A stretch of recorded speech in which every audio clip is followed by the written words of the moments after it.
Ladies and gentlemen, Mitchie Blaze. One of the greatest to lace up a pair of boots. Mitchie Blaze. Mitchie Blaze. Mitchie Blaze. put your hands up for Mitchie Blaze. There you go. Onto the smoking session. Here I am. Hell yeah, man. Man, how you been? Man, I've been great. I've been ecstatic for wanting to be on this thing for quite a long time. You know, I am so sorry for all the trouble I've had you on with all the scheduling problems. You know, work had me like busy all the time and stuff, running in circles. And now here I am. I finally got the free time. I am very honored, very humbled to have this opportunity to just speak to you like this on this platform. Hey, I'm honored to have you. And you know, with the scheduling shit, you know, things happen, you know, things come up. That's for sure. But it's all good. We'll get to it. What you been up to? What I've been up to, personally, or okay, look, personally, okay. Personally, it's just, you know, I'm just working, putting in the hours, getting as much as I can to, you know, just kind of like to invest in myself, you know, kind of taking advice from a cameo I got from the wrestler WARHORSE, you know, saying like, hey, one bit of advice that he gave to me is, you know, like invest in yourself, you know, and that's what I've been doing. I've been trying to invest in myself as much as I can, and I've been trying to like put that advice into whatever I can, you know, and whatever I can manage, you know. For example, like for me, what I take pride in is like my bedroom. For now, it's construction. I will not show it to anybody right now, you know, because again, for me, I like to like not do it until the final product is shown, you know. But then again, you know, it's just I'm just living life, trying to spend time with family. You know, I do my best, of course, to hang out with my best friend as well, Bree, who, of course, you know, I honestly think is like the best friend I have in the world, honestly. Hell yeah. How's she been? She's great. She's great. She's kicking ass in life as always, you know. Seems like that her year, this is her year, you know. She is, I am trying my best not to be jealous, but she is going to all out as well. And it's like, damn, everybody's living life here, and I'm just starting to just get myself moving here. But hey, you can't start, you almost build it one day. I have to tell myself that all the time, you know. I'm always trying to always try to be the best me I can be. But it's just sometimes I feel like it's like I gotta do more. But then there's times I'm like I gotta take it easy, you know. It's a little bit of both things, you know. Yeah, I feel you. Like with the, you know, the E-Fest stuff and the graphics. I know you do your thing with the editing. Yes, I love editing. One thing that has come out of E-Fest I never expected is having this growth in editing. Like for me, the only kind of editing stuff I've ever done is in photography class. You know, I was given a camera, I take some photos, put them in the Photoshop, and I edit them. And so I use some of that experience to make some like match card graphics, and not to mention some of the pay-per-view stuff that I have done as well. That is something I also take pride in, and I think honestly it's like one of my favorite hobbies to do now. Oh yeah, it's fun. It's fun as hell. It is. The only thing I'm just scared about is if I end up getting struck with copyright for whatever reasons. Like, please, like, I mean, well, it's not to get any money from you guys. This is just to have fun. Clean, harmless, non-profit fun. Yeah. I don't think people normally don't have a problem with all that copyright stuff if you're not trying to make money off of it, except for YouTube. You know, they'll take things down, whatever. That's right. But my first venture into editing, I tweeted about this not too long ago, but I did a YouTube channel a long time ago, years ago. Not wrestling related. It was horror, true crime, conspiracy theories, things like that. Right, that's some of the little things I've kind of learned about you little by little. You know, like you love some like the good horror shit, and then you've also got the mixture of sorry, I'm losing my words here already. But yeah, all the horror stuff, the conspiracy theory stuff. It's pretty cool, you know, because it's awesome, interesting topics to look at. You know, for me, like I love all types of films. I'm a big cinephile. You know, that's a big word for people. If you don't know, that is like a person that just loves and admires films. You know, I love action, I love comedy, I love horror. I love suspense, I love thrill. I love all that stuff, you know, something that gets me engaged and interested. Yeah, just like wrestling, you know, you want to go into it suspending your belief. Exactly. And yeah, and that's where the love of movies and stuff come for me too. Mm-hmm. It's just an art. Do you have any favorites though? Any favorites? Like any favorite movies or genres? Yeah. Well, both. What's your favorite genre? Okay, my favorite genre mainly, I think one that's always stuck me all the time because being raised by my dad and stuff, I love action. And all types of action. We're looking at martial arts stuff like Bruce Lee, Jet Li, Jackie Chan, and of course you got the Hitman and all that good stuff, you know. But then when it comes to Jean-Claude. Yeah, so like action, fantasy, you know, some historical fiction as well, because I'm also a little bit of a history nut as well. Honestly, when it comes to favorite films, going into the martial arts thing, it's definitely Fearless with Jet Li. You know, that was I did not want to go to a movie theater. You know, and my dad and my uncle was like, "Hey, you want to come with us to a movie theater?" I had no idea what movie we were gonna watch. Next thing you know, when I saw what it was, I was kind of bugged by it. It's like, they already paid for my tickets. I might as well go in there. This is 2006. So come in there and I watch it. And I'm like, at first I'm like, okay, this is boring. But then I watched more of the fighting scenes. That's what got me interested. The fighting scenes and how well it was choreographed and the story. It just got me sucked in. And that's where it's like, yeah, I love this. This is probably like one of the best films I've ever seen in theaters. You know, then with action, you also mix in the comic stuff. You know, like I love Marvel, I love DC. I cannot go without any of those, you know, honestly, because I feel like it's just what's helped me grow like a part of myself that I kind of feel like that's got to be with me, otherwise it's not me. Yeah. Well, like, you know, with the superheroes and everything, they, back in the day, at least, like when we was growing up and everything, it was like an empowerment thing, almost. Yeah, exactly. Like, and then you can do this. Right, and then sometimes you got those heroes or villains that are somewhat relatable. That's when I really like it. It's like, you know, when there's heroes that are grounded down to like I say, our level, you know, because, you know, we can't expect anyone to ever be born from a different planet in a different universe, you know. No, we can't relate to that. But you got guys like a Peter Parker or Spider-Man, you know. He was just going through high school, you know, he wasn't the most popular, he wasn't the best looking or whatever. Then one day he gets bit by a spider, and then his whole life just turns upside down. He has this plethora of villains, and this whole conflict having to juggle his life and being a hero and stuff. That's the kind of stuff I like. It's a little bit some realism mixed into it.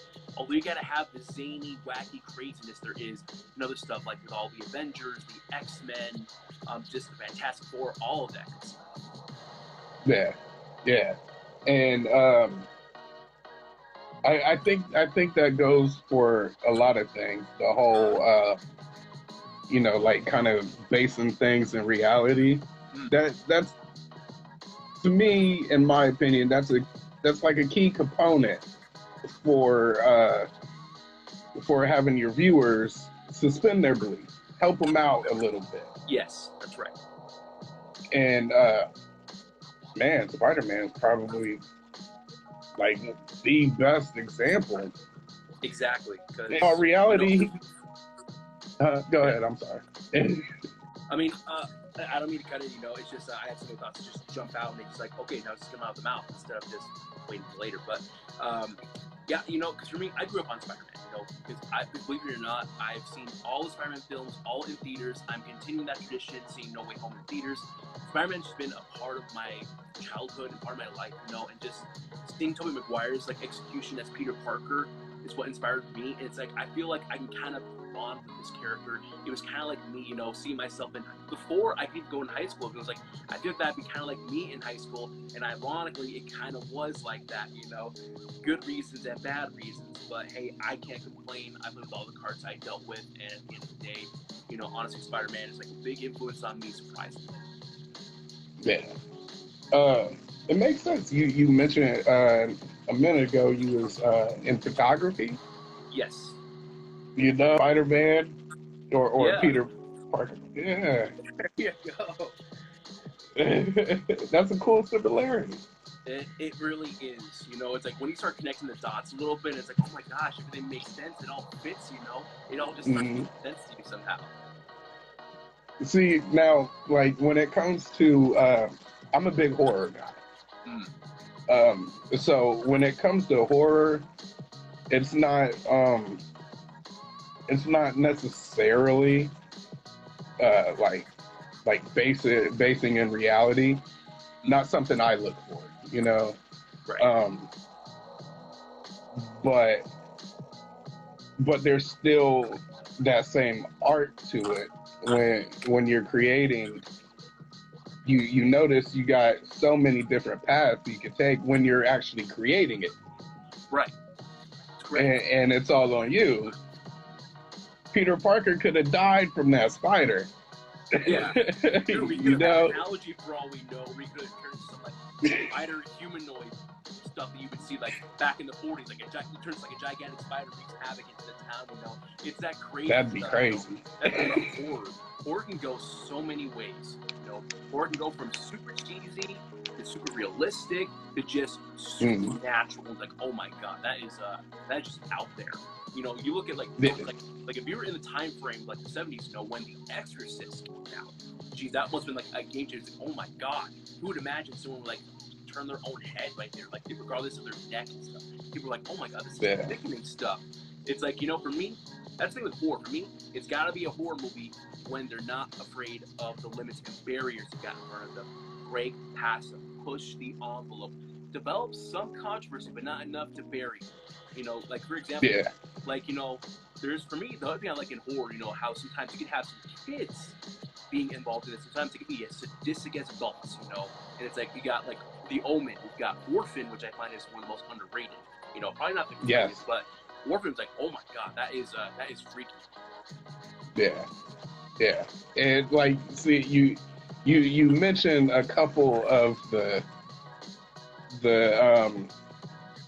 you know, we talk about movies, but then, you know, you mentioned things like The Exorcist and The Omen, and it's kind of like the reality.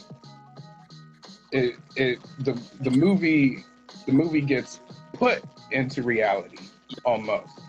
Like I covered on my old YouTube channel, Timeless Evil, the curse of The Exorcist, the Omen curse, and people lost their lives, you know, while making those movies. Oh yeah, I've heard about that a little bit. You know, I don't jerk the curtain too much in terms of horror and stuff, but whenever I find something that catches my eye, for example, like Wes Craven, that guy's work is amazing. And then whether people see this film or franchise as comedy, spoof, and horror, I think it's all the above. Scream, like I love how they have all people. They got Drew Barrymore be the first one they killed off in Scream, and of course I've heard the story. I could be wrong. Could be some random creepypasta to get attention, you know. But apparently they could not get Drew Barrymore to cry in her scenes. So what Wes Craven had to do, he had to dig into his bag of tricks. He had to figure out what was Drew Barrymore's weakness, and that is animals. She loves animals. So what he had to do, he had to find animal cruelty stories and tell it to her in between takes to make her cry. And it's like, holy shit. That is clever, but also very horrific. But then again, hey, if it gets the job done and it gets her scenes done, hey, that's what makes the magic right there. You know, sometimes you got to base it out into some of the things that you make. You know, sometimes something's got to give. You know, it's like, hey, if you can't cry, I'm gonna have to make you cry. You know? Yeah, sometimes the director's got to. Yeah, he's you know, director kind of might have to be a bit of an asshole at times. I mean, yeah, exactly. You know, the industry is not easy. You know, sometimes you got to take on those challenges. Sometimes you just gotta take it, and then you just gotta apply it to what you learned. You know, but at the same time, it's like don't take it as like being personal. It's more like professional courtesy. It's like, hey, like we're pushing you to do your best here, and if you can't do your best, I have no reason to have you on my set. To be thankful, I'm giving you this opportunity, even though it may cost you a little bit on a personal level. Hey, after this, you may even be worth it. It may be a legacy you'll look back on like 20, 30 years. Yeah. And I think you're right. I think just the similarities between, because Scream is another underrated movie, I think. Mm-hmm. Right. And another classic horror movie, you know, one of the most highly regarded is Alfred Hitchcock's Psycho. Yes. Yes. And he had the star of that movie die within like the first 20 minutes of the movie.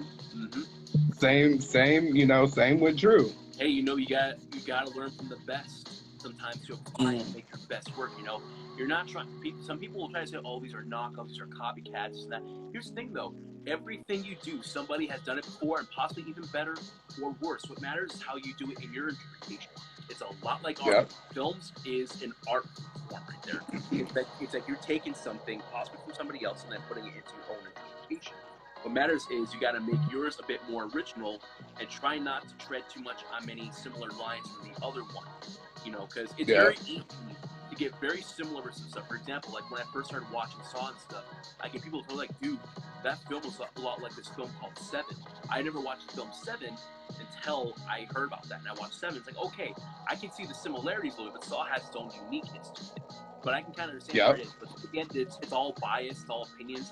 Same thing goes with critics. You know, critics in the movie industry is not a very easy professional line of work. You know, you got to speak your mind, but you also got to form it into a professional way without it sounding too biased. But in the end, it's pretty biased because you're getting people from multiple walks of life in the same job title, and they're trying to say, "Oh, this movie was good. Oh no, this movie was atrocious." You know, burn it. Mm-hmm.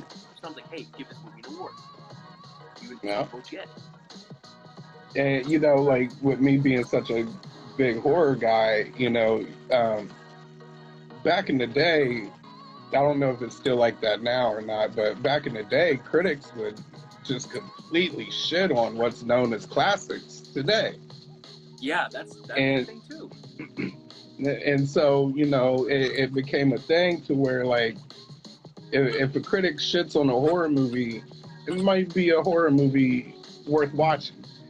Exactly. It's kind of like with going into music right here. For example, when these mother and father like company and stuff started putting like stickers on these albums, and they're like very controversial and explicit and stuff.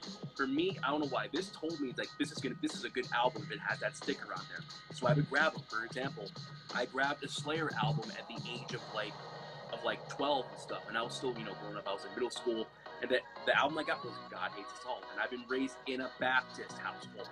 So it's not the best impression, especially when finds out what you're listening to. It's like, oh my God, that's horrible music. It's horrible music. It's like, I'm like, but why? I actually like this, you know? It's like, it's not trying to question my beliefs. It's just to, it's like hearing something completely different, you know? It's like, you don't always hear somebody saying like, God hates us all. You know, I hate everyone equally, this and that. It's like, it's something new and it draws you in. Yeah. Like it's a... Once you see that explicit sticker on there, it's like, get started, get out punk, rock, some rap, and then you got some other ones. It's like, oh wow, that's probably gonna be good. One song. I think. I'm sorry. What was that? No, go ahead. I was just going to say. I think that started with rock. You know, a little hip hop too with NWA, but yeah, they was really shitting on rock music too back then. I can't remember what band it was exactly. Wasn't it like it was something crazy like Twisted Sister or something? Oh yeah, and Dee Snider had to be in court, and he completely outclassed them. They did not expect him. They saw the look, and they were like, thinking, "Oh yeah, this guy, he's not gonna last. He's not gonna take a piece out of us." And no, he had a whole rebuttal written, and he just spat out as much as he could to them, and they were just baffled. Like right after he was done speaking, they were just stuttering. They were just like scrambling to figure out what they're gonna say because they had everything figured out for a second, just because of this look. He's like, no, like for one, you know, the reason why that you guys see it like this is because it was in the imagination of Tipper Gore. She thought of it that way. You know, music can be interpreted however you want, but if you're gonna make this in an obscene way, you know, that is in the eyes of the person who misinterpreted it. that is her fault, not ours. We're not trying to insinuate anything inappropriate or masochistic or whatever you call it. You know, it's like you guys are just trying to think that what you guys believe in is right, and what I say or what I believe in is, you know, don't try to ostracize me for the type of music that I make alongside with multiple individuals.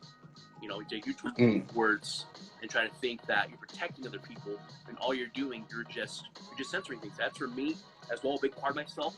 I am not a fan of censorship. I feel like if information is there, people have the right to go ahead and have that access. You know, it's like you cannot put tape over somebody's mouth all the time. You gotta let them speak. You know, everyone has their opinions. You know, some of them may not matter, some of them do. But at the end of the day, we all have one. We all have a choice to have one. I feel like it's what we need. But it is, and it's just, you know, it's freedom of expression. Exactly.